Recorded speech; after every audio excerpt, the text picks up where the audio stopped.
الحمدللہ رب العالمین والصلاة والسلام علی رسولہ الکریم اما بعد السلام علیکم ورحمۃ اللہ وبرکاتہ۔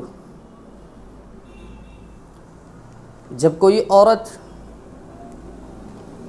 جب اپنے شوہر کی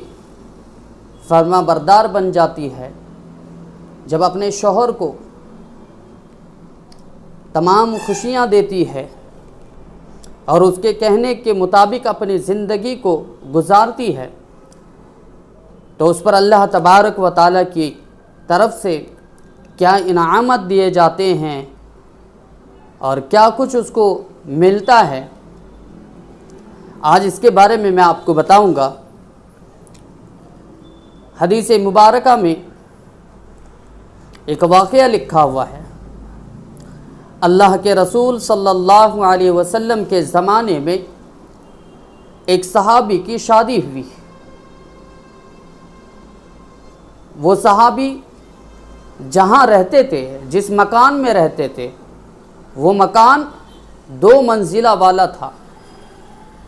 یعنی اس مکان کے اندر نیچے درجے میں، نیچے والے گھر میں لڑکی کے ماں باپ رہتے تھے اور اوپر والے گھر میں خود لڑکی رہتی تھی۔ تو جب شوہر کو جب سفر کے لیے جانا پڑ رہا تھا،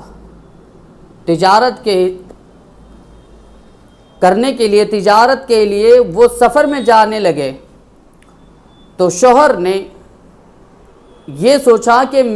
میں اب سفر سے واپس آنے کے لیے مجھے کافی ٹائم یا کچھ دن بھی گزر سکتے ہیں، تو اسی لیے انہوں نے گھر کے تمام وہ چیزیں جو روزمرہ کی زندگی کے لیے ضرورت پڑتی ہے، ان تمام چیزوں کو لا کر رکھ دیا تاکہ میری بیوی کو میرے جانے کے بعد کسی چیز کی ضرورت نہ پڑے۔ جب سفر کے لیے روانہ ہونے لگے، جب اپنی بیگم سے، اپنی بیوی سے الوداع ہونے لگے، تو ہونے سے پہلے شوہر نے اپنی بیوی سے ایک نصیحت کی کہ دیکھو، تمہیں اوپر سے نیچے کبھی نہیں جانا ہے، میرے سفر سے واپس آنے تک تمہیں اوپر سے نیچے کبھی نہیں جانا ہے، بلکہ تمہیں اوپر ہی رہنا ہے۔ بیوی شوہر کی بات پر اطمینان ہوئی اور شوہر کے کہنے کے مطابق اس نے شوہر کو جواب دیا کہ میں کبھی نیچے نہیں اتر کر جاؤں گی۔ جب شوہر سفر میں چلا گیا تو اللہ کی شان دیکھیے، جس گھر میں اس کے ماں باپ رہتے تھے، نیچے والے گھر میں اس کے ماں باپ رہتے تھے، وہ ماں باپ کافی عمر والے تھے۔ اس لڑکی کے والد بیمار پڑ گئے۔ اب ہر ماں باپ ہر اولاد کے لیے آنکھوں کی ٹھنڈک اور خاص کر کے لڑکیوں کے دلوں میں اللہ تعالیٰ نے والدین کی محبت کو رکھ دیا ہے۔ تو بیٹی تھی، جب باپ کی یہ حالت دیکھی کہ باپ میرا بیمار ہے، تو اس کو اس کی شوہر کی بات یاد آئی کہ میرے شوہر نے جب سفر میں جانے کا ارادہ کیا تھا، جب مجھے اس نے یہ نصیحت کی تھی کہ نیچے اتر کر نہ جائے، تو یہ عورت یہ بات اللہ کے رسول صلی اللہ علیہ وسلم کے بارگاہ میں یہ بھجوایا کہ اللہ کے رسول صلی اللہ علیہ وسلم، میرا شوہر سفر میں گیا ہوا ہے اور اس نے صریح الفاظ میں، اس نے صراحت کے طور پر مجھے یہ کہہ کر بھیجا ہے، مجھے یہ کہہ کر گیا ہے کہ تمہیں نیچے اتر کر نہیں جانا ہے، لیکن حالات ایسے بنے ہوئے ہیں، ماحول ایسا بنا ہوا ہے کہ میرے والد بیمار ہے، کیا میں ان کی تیمارداری کے لیے جا سکتی ہوں؟ تو اللہ کے رسول صلی اللہ علیہ وسلم نے اس عورت کے جواب میں، اس عورت کے سوال میں یہ جواب دیا کہ آپ اپنے شوہر کی بات پر ڈٹی رہے، اوپر سے نیچے نہ آئے، کیونکہ آپ کے شوہر نے یہ بات کہہ کر گئے ہیں کہ تمہیں نیچے اتر کر نہیں آنا ہے، تم اوپر سے نیچے مت آنا۔ تو وہ عورت اللہ کے رسول صلی اللہ علیہ وسلم کے فرمان کے مطابق، ان کی ہدایت کے مطابق وہ اوپر سے نیچے کبھی نہیں آئی۔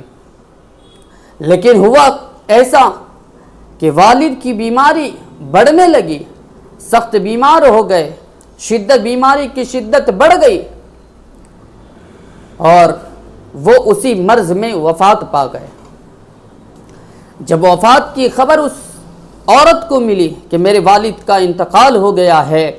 تو میں آپ لوگوں سے پوچھتا ہوں کہ کون سی عورت ایسی ہوگی جو اپنے باپ کے جنازے میں جانے کو نہیں چاہتی؟ ہر عورت اپنے باپ کے چہرے کو آخری مرتبہ دیکھنے کی خواہش ضرور کرے گی، لیکن ایک طرف شوہر نے یہ کہا تھا کہ تمہیں نیچے اتر کر نہیں جانا ہے، تو مجبور تھی اللہ کے رسول صلی اللہ علیہ وسلم کے فرمان کے مطابق اپنی زندگی گزار رہی تھی، ان کے کہنے پر کبھی نیچے اتر کر نہیں آیا، تو دل میں تڑپتی تھی کہ میں اپنے باپ کے چہرے کو آخری مرتبہ دیکھوں۔ اللہ کے رسول صلی اللہ علیہ وسلم جب جنازے سے فارغ ہو گئے، جنازے سے فارغ ہونے کے بعد اس عورت کو یہ پیغام بھجوایا کہ تم نے اپنے شوہر کی اطاعت کی، تم نے شوہر کی باتوں کی لاج رکھی، اس کے کہنے کے مطابق تم نے اپنے گھر کے دہلیز کے باہر نکل کر نیچے نہیں آئی، تمہارے اس عمل کی وجہ سے اللہ تبارک و تعالی نے تمہارے والد صاحب کے تمام گناہوں کو معاف کر دیا۔ تو دیکھیے کہ ایک عورت جب اپنے شوہر کی اطاعت کرتی ہے، اس کی کہنے کے مطابق اپنی زندگی گزارتی ہے، تو اللہ تبارک و تعالی کی طرف سے کتنے فیصلے آتے ہیں، کن کن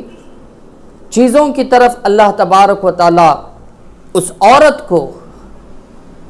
اللہ تبارک و تعالی انعامات سے نوازتے ہیں۔ اس عورت کا اپنے شوہر کی بات کو ماننے کی وجہ سے اللہ تعالیٰ نے اس کے والد کے تمام گناہوں کو معاف کر دیا، اللہ تبارک و تعالیٰ انہیں جنت میں جگہ عطا فرمایا۔ تو یہ ہوتی ہیں عورتیں جو اپنے شوہر کی اطاعت میں اتنا عمل کرتی ہیں۔ تو اسی لیے ضروری ہے ہر عورت اپنے شوہر کی اطاعت کرے، اپنے شوہر کی فرما برداری کرے، اپنے شوہر کے کہنے کے مطابق اپنی زندگی گزارے، تو اللہ تبارک و تعالیٰ دنیا اور آخرت میں اللہ تعالیٰ کامیاب کریں گے، کامرانی عطا کریں گے، اور دنیا اور آخرت میں اللہ تبارک و تعالیٰ چین اور سکون کی زندگی عطا فرمائیں گے۔ ایسی عورتیں ہوتی ہیں بے مثال عورتیں، کیونکہ وہ صحابی تھی، صحابیہ تھی، ان کے اندر ایمان تھا، ان کے اندر اللہ اور اس کے رسول کی محبت تھی، قرآن اور حدیث کی زندگی ان کے سامنے تھی، اللہ کے رسول صلی اللہ علیہ وسلم کے بات پر 100% عمل کرنے والے عورتیں تھیں، جب جا کے انہوں نے اپنے شوہروں کی اطاعت کی۔ آج بھی اگر کوئی عورت اپنے شوہر کی اطاعت کرتی ہے، اپنے شوہر کی فرما برداری کرتی ہے، تو اللہ تبارک و تعالیٰ بھی اس کو ہر نعمتوں سے، ہر خوشیوں سے اللہ تعالیٰ اس کو ہر خوشیاں عطا کریں گے، ہر نعمتیں عطا کریں گے، جسم میں تندرستی، زندگی میں سکون، دل میں سکون اللہ تبارک و تعالیٰ دے دیں گے۔ یہ ہوتی ہے ایک عورت کی کردار کا ایک مقام، جس کی وجہ سے اس کے صبر کرنے کی وجہ سے، اس کے شوہر کی باتوں پر عمل کرنے کی وجہ سے اللہ تعالیٰ نے ان کے والد صاحب کی تمام گناہوں کو معاف فرما دیا ہے۔ اسی لیے میں یہ آپ کو پیغام دیتا ہوں، ہر عورت کو یہ بات کہنا چاہتا ہوں کہ وہ اپنی شوہروں کی عزت کیا کرے، اپنے شوہر کی عزت کیا کرے۔ اللہ تبارک و تعالی ہمیں عمل کی توفیق عطا فرمائے۔ وآخر الدعوانا ان الحمد للہ رب العالمین۔